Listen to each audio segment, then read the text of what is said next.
শুভ সকাল বন্ধুরা, তোমরা সবাই কেমন আছো? আশা করছি যে যেখানে আছো সবাই খুব ভালো আছো। তো দেখো, অনেক দিন পর সকালবেলায় কিন্তু বৃষ্টি শুরু হয়ে গিয়েছে। আমরা অনেক দিন থেকে ভাবছিলাম যে বৃষ্টি কবে হবে। অনেক জায়গাতে বৃষ্টি শুরু হয়ে গিয়েছে, আমাদের এখানে এখনও হচ্ছে না।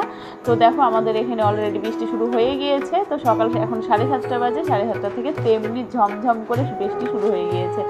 তো দেখতেই পাচ্ছ, আমি একটু জুম করেও দেখাচ্ছি বৃষ্টিটা। তো এখানে দেখো মা বসে আছে, মাকে সকালবেলায় কুলেখানার পাতা রস করে দিলাম, খেলো। আর এ দেখো, এখানে আমি সবজি নিয়ে বসে পড়েছি। এখন আমি সবজিগুলোকে কাটবো। তো আমার এখনও ঘরের কাজ সেভাবে হয়নি, তো আমি সবজিগুলো কেটে একেবারে সব পরিষ্কার করবো। তো দেখো, আমার এদিকে সবজি কাটা হয়ে গিয়েছে। এদিকে পটল ভাজা কেটেছি, আর এখানে এই যে পাঁচমিশালির তরকারি হবে, কুমড়ো দিয়ে, ডাঁটা দিয়ে, তারপরে হচ্ছে এই যে আলু, লাফা, আর এই যে তরকারির পটল কেটে রেখেছি, যে পাঁচমিশালি একটা তরকারি, আর এই যে এক পাশে পটল ভাজা কেটে রেখেছি। তো আর হ্যাঁ, এই দেখো একটু কুলেখানা পাতা শাক করব। তো কুলেখানা পাতার শাক কিন্তু খুব ভাল লাগে খেতে, জানো। তো একটু করব ভাবছি। তো এই হচ্ছে আমার আজকে সবজি কাটা, আর হচ্ছে ডাল করব। তো রান্নার পরে একেবারে তোমাদের সাথে শেয়ার করব, ঠিক আছে?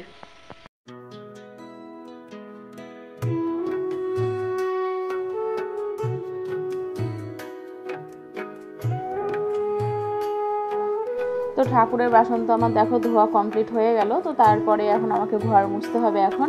তো ঘর মোছার নেতাটা না একদম পাতলা হয়ে গিয়েছে আর ছিঁড়ে ছিঁড়ে গিয়েছে। এবার আমি বেশিরভাগ ধরো ঘর মুছি, আমার বরের হয় জাঙ্গিয়া প্যান্টগুলো যেগুলো হয় ওইগুলো তো ঘর মোছা ভালো হয়, ওইগুলো না হলে হয়তো নাইটি ছেঁড়া, তো এইগুলো দিয়েই করি। তো আমার ওই ঘর মোছা নেতাটা একদম ছিঁড়ে গিয়েছে। তো সেই জন্য দেখো একটা ছেঁড়া নাইটি বের করে নিলাম। তো ওটাকে এখন কেটে নেব। তো কেটে নিয়ে এখন এটা দিয়ে আমি ঘর মুছবো। আর সুতির জিনিস দিয়ে না ঘর মোছা ভালো হয়, হয়তো তাড়াতাড়ি কাপড়টা নষ্ট হয়ে যায়, কিন্তু ঘর মোছাটা বেশ ভালোই হয়। আর এ দেখো, এইদিকে আমি রান্না বসে দিয়েছি। তো আমার বর বলছিল যে পটল ভাজাটাও অনেক দিন খাইনি, তো সেই জন্য আজকে পটল ভাজাটা করলাম। আর ওই তো পাঁচমিশালি তরকারি দেখতেই পেলে। তো পটল ভাজা হয়ে গেছে আমার, পটল ভাজাটা এখন আমি নামিয়ে দেবো। আর এ দেখো, এদিকে ভাত বসিয়ে দিয়েছি, ভাত ফুটছে। তো আজকে তো শনিবার, আমাদের নিরামিষ তরকারি হবে। তো সেই জন্য ধরো এই যে একটা পাঁচমিশালি তরকারি, আর হচ্ছে পটল ভাজা, আর মটরের ডাল, এইসবই রান্না করব। আর হ্যাঁ, কুলেখানা শাকটা রান্না করব। তো এই রকম ধরনের পাঁচমিশালি তরকারি তোমরা কে কে পছন্দ করো আমাকে কিন্তু কমেন্ট করে জানিও, ঠিক আছে? তো সকালবেলা তো একবার বৃষ্টি হলো, ছাড়লো, আবার দেখো বৃষ্টি শুরু হয়ে গিয়েছে। বৃষ্টি হচ্ছিল না, এখন আবার এমন বৃষ্টি হচ্ছে।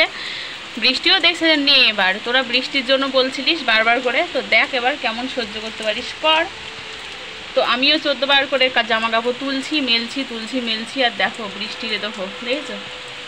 আর একদিকে বৃষ্টি হচ্ছে, একদিকে বাতাসও দিচ্ছে, দেখো কেমন।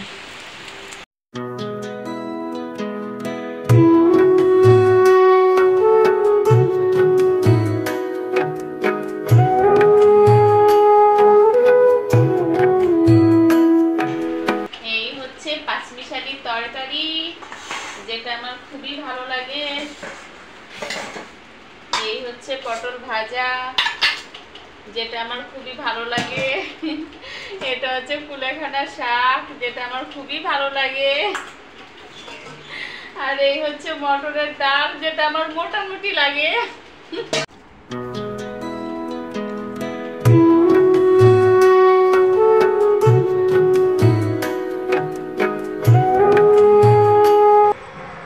বন্ধুরা, দুপুরের খাওয়া দাওয়া কমপ্লিট হয়ে গেল। তো খেয়ে এখন আমি যাচ্ছি কুঠির মোড়ে। তো কুঠির মোড়ে যাবো মায়ের ওষুধ আনতে, ওষুধ ফুরিয়ে গিয়েছে। তো ওষুধটা খাওয়াতে হবে। তো 2টো তো বেজে গিয়েছে। কি জল জমে আছে দেখো কত। আর ওই মাঠ দিয়ে গেলাম না, কারণ মাঠে প্রচণ্ড পরিমাণে জল কাদা। আর মেয়ে টিউশন থেকে আসলো, তো ও আবার মাঠ দিয়ে এসেছে। তো মাঠ দিয়ে আস্তে আস্তে কাদার মধ্যে জুতোটা আটকে গিয়ে জুতো ছিঁড়ে গিয়েছে। তো মেয়ে, মা ওরা বাড়িতে থাকলো, আমি যাব ওষুধটা নেব, নিয়ে চলে আসবো। মেয়ে বলছে গিয়ে কীর্তন শুনতে লেগো না। তো যাইনি যখন, আর শুনে কি করবো, তাই না? যাওয়া যখন হলোই না, তো চলো বাড়িতে এসে কথা বলবো। তো বন্ধুরা দেখো আমি এখানে কাঁঠালের বড়া বানিয়ে নিয়েছি। আর কাঁঠালের বড়া তোমরা কে কে খেতে পছন্দ করো বলো। তো তোমাদেরকে তো ইচ্ছা থাকলেও খাওয়াতে পারবো না, তো আমি যখন করেছি আমার বাড়িতে যখন আছে আমি খাই। আর এ দেখো এখানে চা করে নিয়েছি। তো হচ্ছে আমার বরের বন্ধু দিয়েছিল কাঁঠালটা, তো কাঁঠালটা শুধু শুধু নষ্ট করব, তো সেই জন্য বড়া করে নিলাম। তো চলো বন্ধুরা, ভিডিওটা আজকের মতো এখানেই শেষ করলাম। ভিডিওটা কেমন লাগলো তোমরা কিন্তু কমেন্ট করে জানিও, ঠিক আছে? তো চলো আবার দেখা হবে নেক্সট একটা ভিডিওতে।